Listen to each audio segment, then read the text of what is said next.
ఆపదలో ఉన్నా అని చెప్పే ప్రతి మనిషికి సహాయం చేయకు. ఎందుకంటే అమాయకంగా నటించే కొన్ని కుక్కలు నీ సాయంతో బలం పొంది నిన్నే కరవాలని చూస్తూ ఉంటాయి. అలాంటి వాళ్ళతో చాలా జాగ్రత్తగా ఉండు. అంతేకాకుండా ఆవగింజంత సహాయం చేసినా ఆకాశం అంత చెప్పుకునే వాళ్ళకు మాత్రమే సహాయం చేయి. అంటే వాళ్ళు పొగిడితే నీకేదో వస్తుంది అని కాదు. కృతజ్ఞతాభావం ఉన్న వాళ్ళకి సహాయం చేస్తే నీకు మంచిది, సహాయం పొందినవాడు ప్రయోజకరంగా ఉంటాడు. అది ఒక్కటి గుర్తుపెట్టుకో. మొగుడు మాట వింటలేదని, అత్తామామలు వేధిస్తున్నారని, ఆడపడుసు పెత్తనం ఎక్కువైంది అని అలిగి అమ్మగారింటికి వెళ్ళిన ఆడవాళ్ళందరికీ నాదొక విన్నపం. మీరు భార్యాభర్తలుగా ఉన్నప్పుడు కలిసి ఉండడమా విడిపోవడమా అనేది మీ ఇష్టం కావచ్చేమో, కానీ తల్లిదండ్రులు అయిన తర్వాత మాత్రం అది మీ ఇష్టం కాదు. ఎందుకు అంటే ఏ పాపం తెలియని పిల్లలు మీ దగ్గర ఉన్నారు. వాళ్ళ భవిష్యత్తు మీ మీద ఆధారపడి ఉంది. కాస్త సహనంగా ఉంటే పరిస్థితులన్నీ మెరుగుపడతాయి.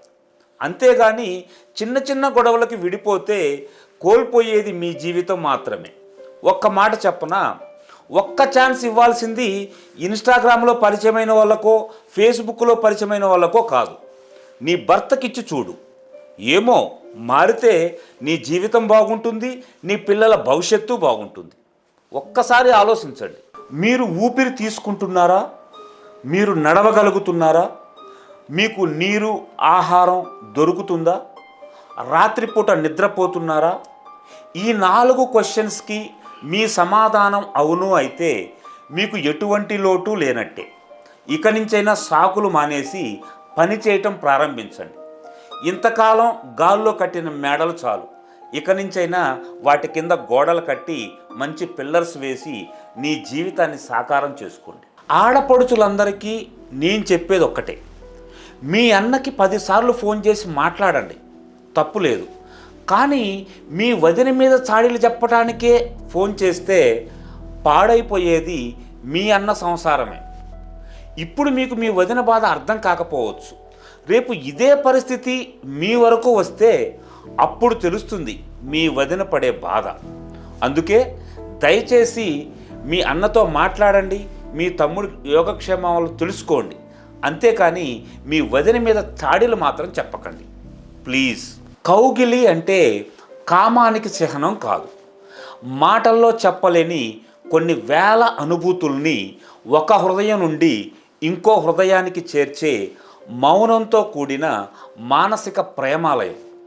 అలాంటి కౌగిలిని పెడర్థం తీసి తప్పుడు చూపుతో చూసి తక్కువ చేసి చూడకండి. ఒక కౌగిలితో నా అనుకున్న వాళ్ళకి ధైర్యం కల్పించవచ్చు, ఇంకో కౌగిలితో ప్రేమించే వాళ్ళకి ప్రేమను పంచవచ్చు.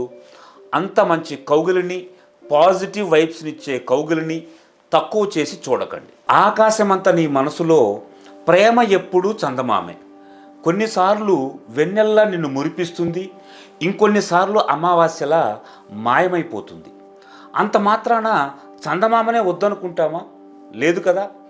మనసుకు మబ్బు పట్టిన వేళ చందమామ లేకపోయినా నిన్ను అంటిపెట్టుకున్న వెన్నెల్లా ఎప్పుడూ తన ఉనికిని చాటుకుంటూనే ఉంటుంది. మనుషులు కూడా అంతే.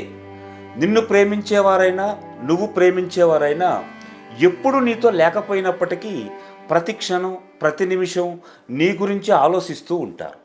ఇది ఒక్కటి అర్థం చేసుకుంటే నువ్వు బాగుంటావు, నువ్వు ప్రేమించే వాళ్ళు బాగుంటారు.